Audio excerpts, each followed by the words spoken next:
അസ്സലാമു അലൈക്കും വറഹ്മത്തുള്ളാഹി വബറകാതുഹു. ആത്മീയ പാരമ്പര്യ ചികിത്സാലയത്തിലേക്ക് ജാതിമതഭേദമന്യം സർവർക്കും സ്വാഗതം. ഇന്ന് പറയാൻ പോകുന്നത് പറമ്പ് കെട്ടുക, വീടും പറമ്പും കെട്ടുക എന്ന് പറഞ്ഞാൽ എന്താണ്, അതിനെക്കുറിച്ചാണ്. ഇപ്പോൾ അറിയാത്തവരുണ്ട്, അറിയുന്നവർ ഇഷ്ടംപോലെ ഉണ്ട്. എന്താണ് ഈ വീടും പറമ്പും കെട്ടൽ? ഇത് നമ്മൾ ചരട് ഊതിയിട്ട് 4 പുറം വീട് കെട്ടുകയാണോ, തകിട് കൊണ്ട് കെട്ടുകയാണോ, എന്താണ് ഈ സംഭവം? അറിയാത്തവർക്ക് വേണ്ടി പറയുകയാണ്. ഇതറിയുന്നവർ ഇഷ്ടം പോലെ ഉണ്ട്. അറിയാത്തവർക്ക് വേണ്ടിയിട്ടാണ് നമ്മുടെ വീഡിയോകൾ. ഏതറിവും നമ്മൾ പറയുന്നത് അറിയാത്തവർക്ക് വേണ്ടിയിട്ടാണല്ലോ.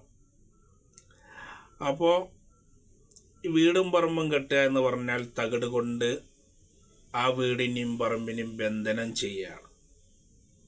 അതാണ് വീടും പറമ്പും കെട്ടുക.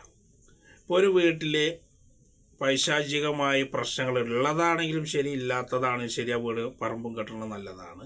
ഉള്ളതാണെങ്കിൽ ഓടിപ്പോയി വീടും പറമ്പും കെട്ടല്ല വേണ്ട, അതിനെ ഒഴിവാക്കിയതിന് ശേഷം കെട്ടണം. നമ്മളൊരു വീടും പറമ്പും നമ്മൾ ഇതിൽ പ്രശ്നങ്ങളുണ്ടെങ്കിൽ അത് ഒഴിവാക്കാതെ നമ്മൾ കെട്ടാൻ പാടില്ല. അപ്പോൾ അത് പുറത്തു പോകാൻ പറ്റാത്ത അവസ്ഥ ആവും. ഒരു വീട്ടിൽ ഒരു പൈശാചികമായ പ്രശ്നങ്ങളുണ്ട്, നമ്മൾ തകിട് ഒക്കെ കൊണ്ടുപോയിട്ട് വീടും പറമ്പൊക്കെ കെട്ടിയാൽ അവിടെയുള്ള ചെയ്താനിക്ക് പുറത്ത് കൊടുക്കാൻ പറ്റില്ല, പുറത്തുള്ള ചെയ്താനിക്ക് ഉള്ളിൽ കിടക്കാൻ പറ്റില്ല. പുറത്തുള്ള ഉള്ളിൽ കിടക്കാൻ പറ്റില്ല എന്ന് പറഞ്ഞിട്ട് ഇത് കെട്ടിയിട്ട് കാര്യമില്ല, ഉള്ളിലുള്ളവനക്ക് പുറത്ത് പോകണ്ടേ. അത് പോയില്ലെങ്കിൽ അതിൻ്റെ പ്രശ്നങ്ങൾ വീട്ടിലുണ്ടാവും.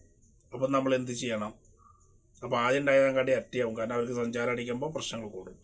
നമ്മൾ ശരിക്കും മുട്ടിറക്കി ഹോമിട്ടിട്ട് നമ്മൾ പണിയെടുത്തിട്ട് നമ്മളതായ രീതിയിൽ പറഞ്ഞാൽ 10-14 ദിവസം വീട്ടിൽ ഒഴിഞ്ഞ് 10-41 ദിവസം നമ്മൾ അവരുടെ പേരിൽ നമ്മുടെ വീട്ടിൽ നമ്മൾ കർമ്മം ചെയ്യും. ഇതൊക്കെ ചെയ്ത് പൂർണ്ണമായിട്ടും അത് ഒഴിവാക്കി ഹോമം, ഒഴിയുന്ന ഹോമങ്ങൾ നമ്മൾ കൊടുക്കും. ആ ഹോമം നമ്മൾ വെള്ളത്തിൽ കൊണ്ടുപോയി കളഞ്ഞ് എല്ലാം അതിൻ്റെ പരിപാടികളെല്ലാം മുട്ടാറുകളും ഹോമങ്ങളും എല്ലാ പരിപാടി കഴിഞ്ഞതിന് ശേഷമാണ് വീടും പറമ്പും കെട്ട് ബന്ധനിച്ച്.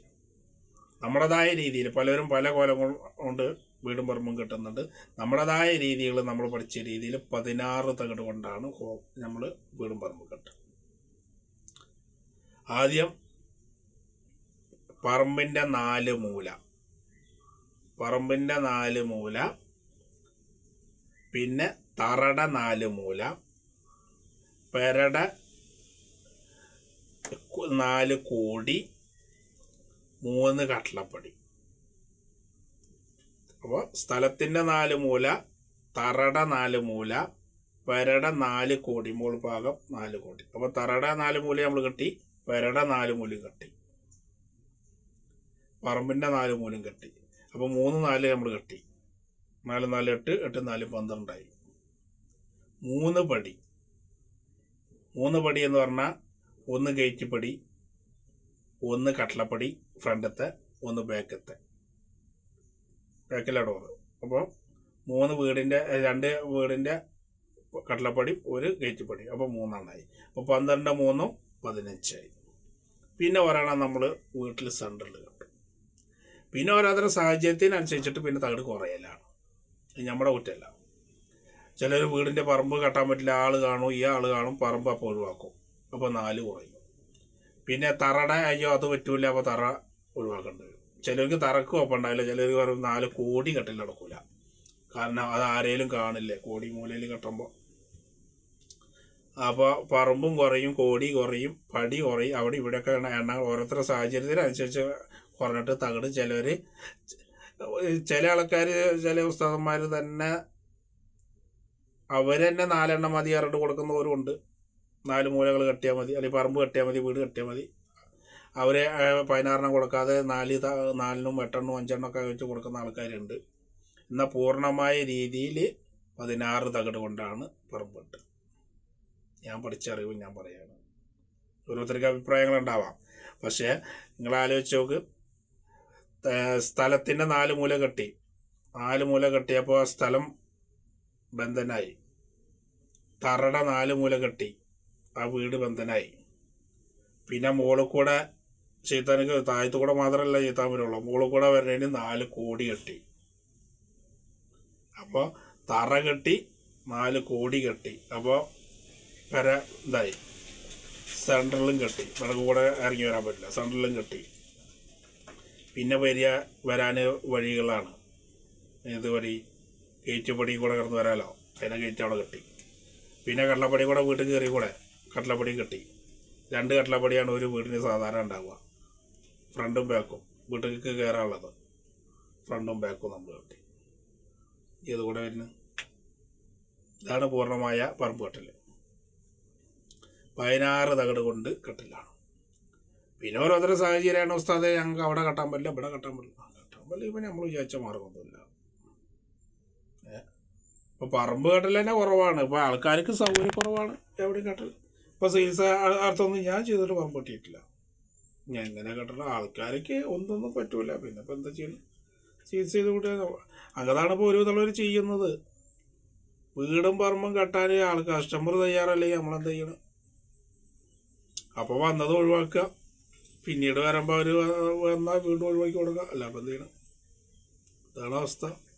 വീടും പറമ്പും കെട്ടാൻ കസ്റ്റമർ തയ്യാറാവണ്ടേ. നമ്മളെ എഴുതി കൊടുക്കാത്ത കുഴപ്പമില്ല, അവർ കൊണ്ടുപോയി കുച്ചിടണ്ടേ. വീട്ടിൽ കൊണ്ടുവച്ചിട്ട് കാര്യമില്ല. പറമ്പിനെ 4 മൂല കുച്ചിടണം, തറയുടെ 4 മൂല കുച്ചിടണം, പെരയുടെ 4 കോടി കെട്ടണം അഥവാ മുകൾ ഭാഗം കെട്ടണം, 3 കയറ്റുപടി കെട്ടണം, 3 പടി അഥവാ 1 കയറ്റുപടി, 2 കടലപ്പടി, 1 സെൻറ്ററിൽ. പിന്നെ വെച്ചെങ്കിലും കുഴപ്പമില്ല, ബാക്കിയുള്ളതിലും കെട്ടിയാൽ മതി. ഒന്നൊന്നും പറ്റില്ല. ഇനിയിപ്പോൾ കോടി കെട്ടണത്, കോടി അങ്ങനെ ഉള്ളിൽ കെട്ടാൻ പറ്റില്ലെങ്കിൽ ഏറ്റവും മുകളിൽ, ഇപ്പോൾ ടെറസാണ് ഏറ്റവും കൂടുതൽ ഇപ്പോൾ എല്ലാവരും ഇപ്പോൾ യൂസ് ചെയ്യുന്നത്. ടെറസിൻ്റെ ഏറ്റവും മുകളിൽ 4 മൂലയിൽ വെച്ചിട്ട് സിമെൻറ്റ് ഇടുക, അല്ലെങ്കിൽ ആ മൂലയിൽ അവിടെ കെട്ടിയിട്ടാൽ മതി. അപ്പോൾ കോടി കെട്ടിയ ഫലം കിട്ടും. അങ്ങനെ ചെയ്താൽ മതി. അതേമാതിരി ഉള്ളിൽ നടക്കാൻ ആക്കണം, ഫാനിൻ്റെ ഉള്ളിൽ വെക്കാം. സീലിംഗ് ഫാനിൻ്റെ ആ കപ്പ് ഉണ്ടല്ലോ, ആ കപ്പ് കൊണ്ട് വെക്കുക, എന്നിട്ട് അതിൻ്റെ ചുവട്ടിൽ കെട്ടി വെക്കുക. അപ്പോൾ കുപ്പി കെട്ടാൻ പറ്റില്ലെങ്കിൽ വെറും തകിട് അവിടെ കെട്ടിയാൽ മതി. എന്നിട്ട് ആ കപ്പ് കൊണ്ട് ഇറക്കി വെച്ചാൽ കാണുക. ഇത്ര നീളേ തകിട് ഉണ്ടാവുള്ളൂ, ഒരു വെള്ളിൻ്റെ കടി ലേശം നീളം. അവിടെ ഇരിക്കുന്നുണ്ട് എന്നാണ് സാധനം, തകിട്. ഇത് കെട്ടാണ് കേട്ടോ. ഇതാണ് പറമ്പ് കെട്ടാൻ വെച്ചതാണ്, ഇതാണ് ചുറ്റി വെച്ചതാണ്. ഈ നീളമുള്ള അതാണ് വെല്ലിൻ്റെ ഈ തുമ്പ് വരാറുണ്ട്. വെല്ലിൻ്റെ കാട്ടി കുറച്ച് ഇത് വരെയാണ് ഉള്ളത്. ഇതാണ് സാധനം. പറമ്പ് കെട്ടാൻ ഉപ്പ എഴുതി വെച്ചതാണ്, ഉപ്പയുടെ കഷ്ടപ്പെട്ട് വെച്ചതാണ്. ഇതാണ് പറമ്പ് കെട്ടണ തകിട്. അപ്പോൾ ഇത് 16 തകിടാണ്. ഒരു കുറച്ച് കട്ടാക്കി വെച്ചിട്ടുണ്ട്, കുറച്ച് എഴുതിയിട്ട് അവിടെ ചുറ്റാതെ വെച്ചിട്ടുണ്ട്. അപ്പോൾ ഇങ്ങനെയാണ് പറമ്പ് കെട്ടാനുള്ള തകിടുകൾ എഴുതിയിട്ട് വെച്ചതാണ്. ഈ സാധനമാണ് ഓരോ കുപ്പിയിൽ കരിഞ്ചീരകമൊക്കെ ഇട്ടിട്ട് കെട്ടലാണ് ഉത്തമം. അതൊക്കെ നമ്മൾ കെട്ടാൻ കൊടുക്കുന്നവരോട് കാര്യങ്ങൾ പറയും. ഇതാണ് തകിട്.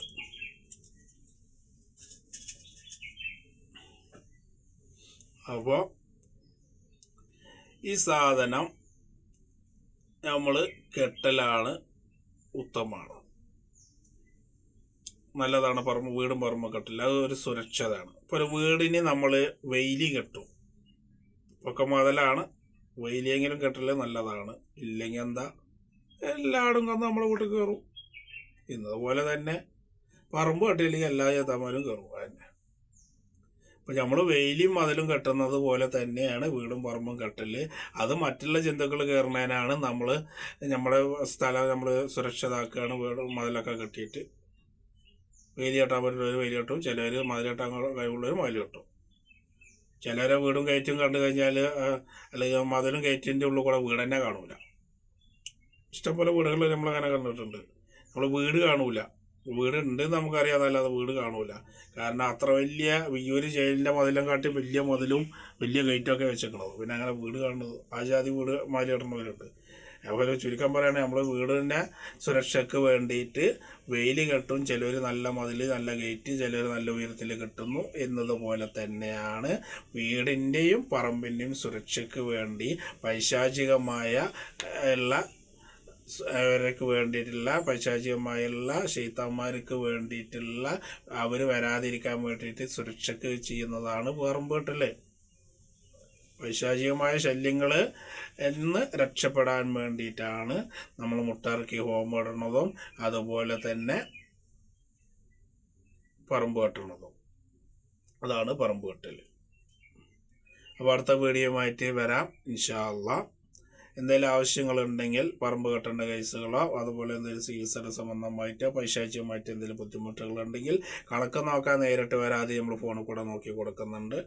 ഇനിയിപ്പോൾ നേരിട്ട് വരാനുള്ളവർക്ക് വരികയും ചെയ്യുക. എന്തായാലും വിളിച്ചിട്ട് വരിക. നമ്മളെ എന്തെങ്കിലും ആവശ്യമുണ്ടെങ്കിൽ സമീപിക്കുക. നമ്മുടെ മൊബൈൽ നമ്പർ 95 62 23 41 28 എന്നുള്ള നമ്പറിൽ വാട്സപ്പിൽ ബന്ധപ്പെടുക അല്ലെങ്കിൽ കോൾ വിളിക്കാം.